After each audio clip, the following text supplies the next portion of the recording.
Hi everyone, welcome back to the channel. This is Hunting for Gills. My name is Mike and I'm coming to you from the parking lot at the lake.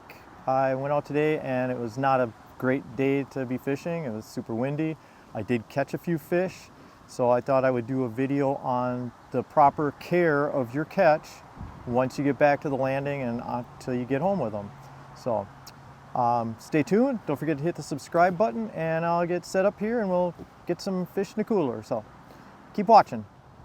All right, so what we've got going here is got some fish in the live well. It's like the water temp's like 75 degrees or something, so those fish are at 75 degrees. What I have here is a cooler, had my drinks in it. It has some ice and cold water in it. So what I do is I've got a net in here so I can scoop them up. So I will scoop the fish up. Gonna get a little splashy here.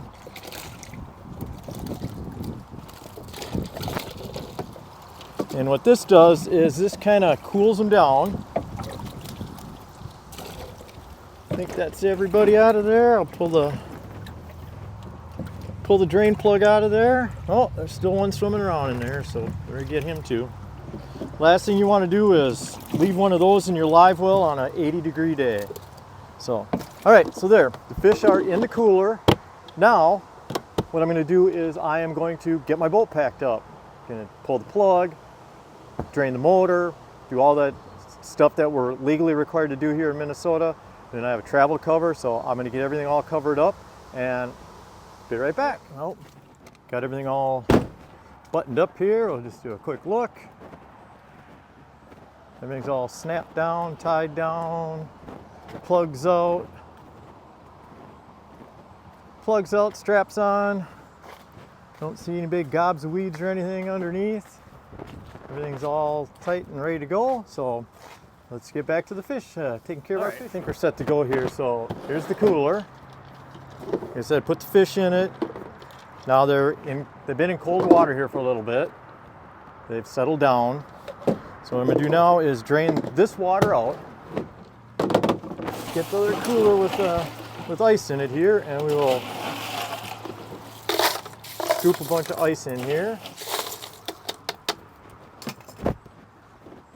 So they're all iced down. So now they're good for the hour-long journey back home. They won't rot, spoil, or anything else in there.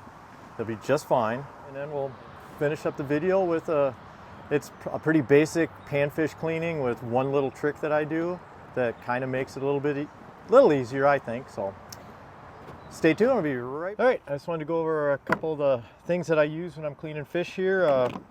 First off, we'll start out with this cutting board from Fillet Maker. It's roto molded. It's got compartments around it for holding your fish while you're cleaning them. It's got a cutting surface on it.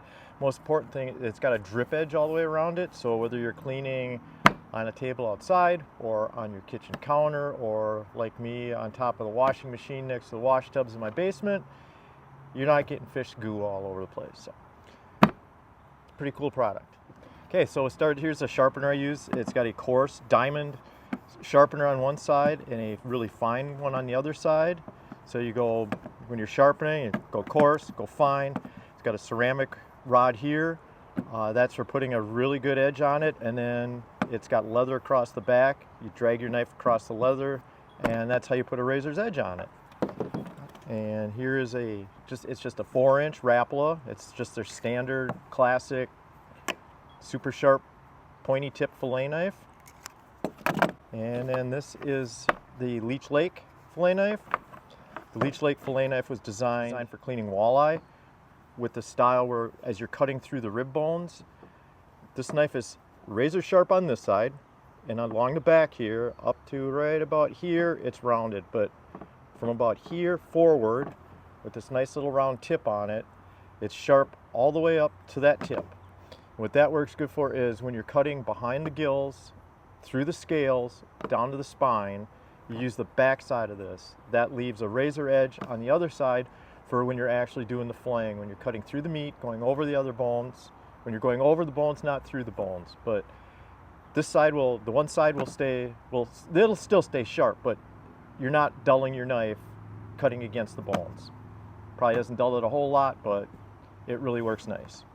So this one came from Gills. There is the original one that was made decades ago. I don't know if they're not making them anymore. So there is somebody else that's making them, selling them with the patent. So but this one I got from Gills from my daughter. So with that being said, let's get to cleaning some fish.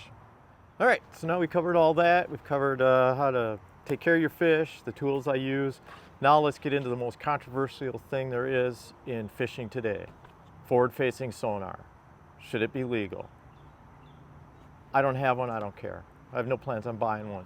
How about the best way to clean fish? Again, everybody's got the best way to clean fish. I'm gonna show you how I clean fish. Been doing it for about almost 50 years now. And as of the last few years, I added a little twist to how I had been doing it for years, and it makes it just a little bit easier, especially with that board I showed you, that fillet maker. It's got the grooves in the top. It makes it a little bit easier working with those grooves. So let's get to cleaning fish. All right, let's give these guys a little bit of a rinse here. You can see there's still plenty of ice in there. Fish still have good color to them, and they've been sitting on ice in the refrigerator overnight. So let's get some cut up here. Try and do this with the camera in front of me here. So like I said, this knife is sharp on the back side, and it's got this little hooked edge on it. Works really good for coming in behind the gills and cutting through. So that's the first cut. Cut in, down to the bone, down to the spine. Turn your knife sideways, and then I cut along the dorsal fin to the end of the ribs. Push the knife through, angle it down, cut all the way through. Flip it over. Same thing on the other side.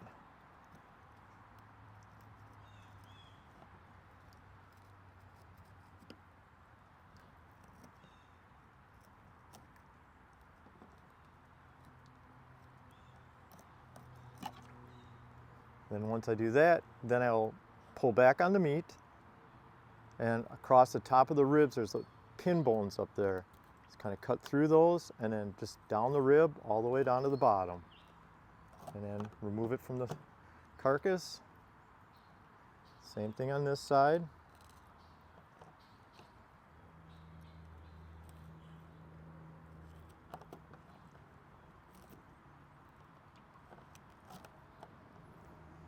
And if I'd quit hitting the camera. All right, so like I said, I'll show you how the back of this knife works. Sharp on this side, sharp on this side. Come in from the underneath the, or behind the head. Cut down to the spine. Turn your knife sideways. Follow it along the dorsal fin. Cross the top of the rib bones. Then once you're past the ribs, punch your knife through. Cut all the way out to the tail. Flip them over. Same thing. Cut down. Go across the top to the end of the ribs. Put your knife through and take it all the way up out. Now pull back on the fillet a little bit, and it'll expose. There's a set of pin bones along the top of the ribs here. You just snip right through those real easy. Follow the ribs down and cut through. So, same thing on the other side. Cut through the pin bones, follow the top of the ribs down, and remove it. Drop this in the bucket. And we'll do one more here, and then I'll show you my secret trick.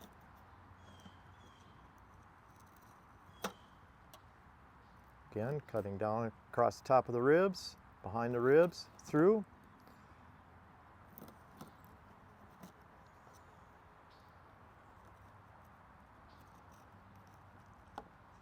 So again, down top of the ribs, if you can hear that, go through. Peel this back, cut through them pin bones.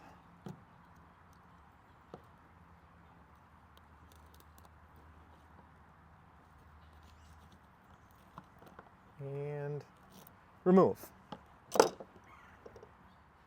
Okay, so I said this is the best method ever for cleaning panfish. And then I said, just joking. Different ways, there's as many different ways to clean fish as there is people cleaning fish, I guess.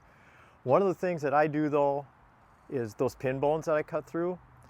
My wife likes to eat fish as long as there's no bones and no scales and no skin. So to keep my wife happy, I fillet my fish, there's no bones, rinse them off, there's no scales, and there's no skin left on them when I'm done. So this next little step I'm going to show you is an easy way to get the pin bones out. I mean, there's different ways to do it, but I started doing this a while ago, and it really seems to help me out, especially when you got a limit of sunfish sitting here and you just want to get through them. So here's the next step. All right, so this is where my nice little my little tiny knife comes in here. Try and do this with the camera in front of me. So the pin bones run right along here. You run your finger over any of these, anytime you fish, or you're cleaning fish, you can feel them, they're right there. So with the skin still on, I just make a cut here and a cut here. Push that one aside. Same thing. Cut there, cut there. And your first cut is pretty straight. Second cut, kind of start where the other cut started. So you kind of got like a little point at the end there. So there, and then catch that.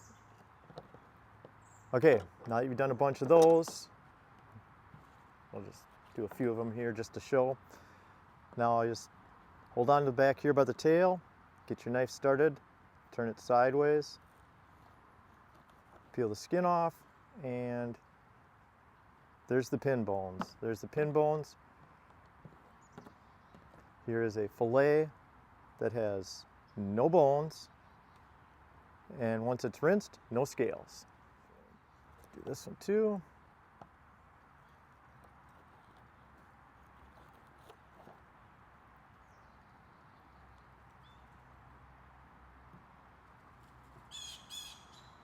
There's the pin bones.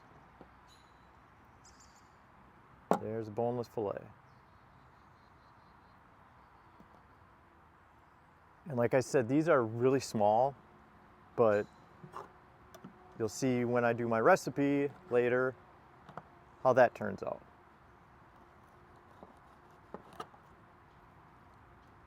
Again, that's just a matter of pulling the piece off there, and you're ready to go to the next one.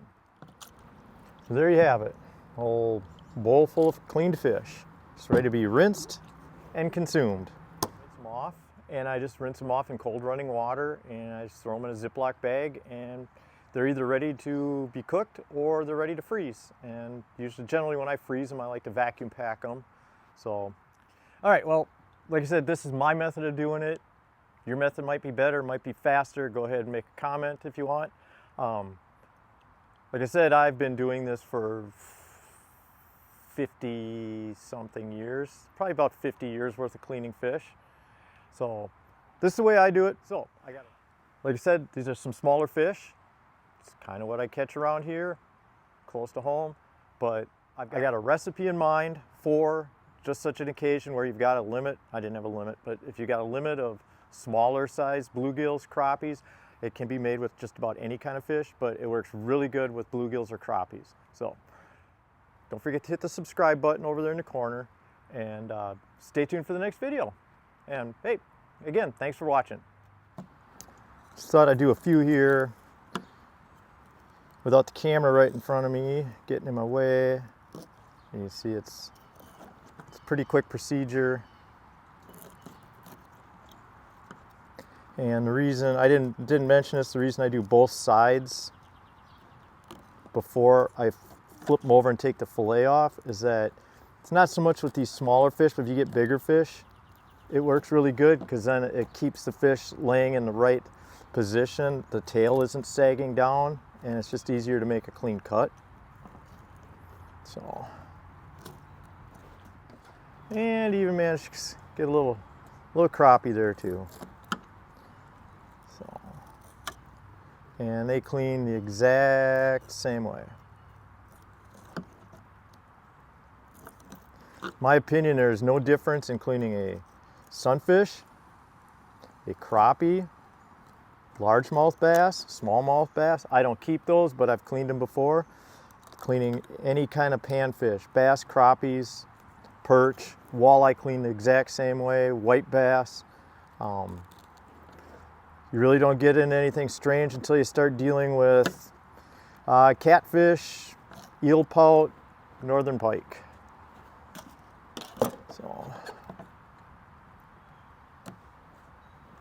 So again, just make your little cuts.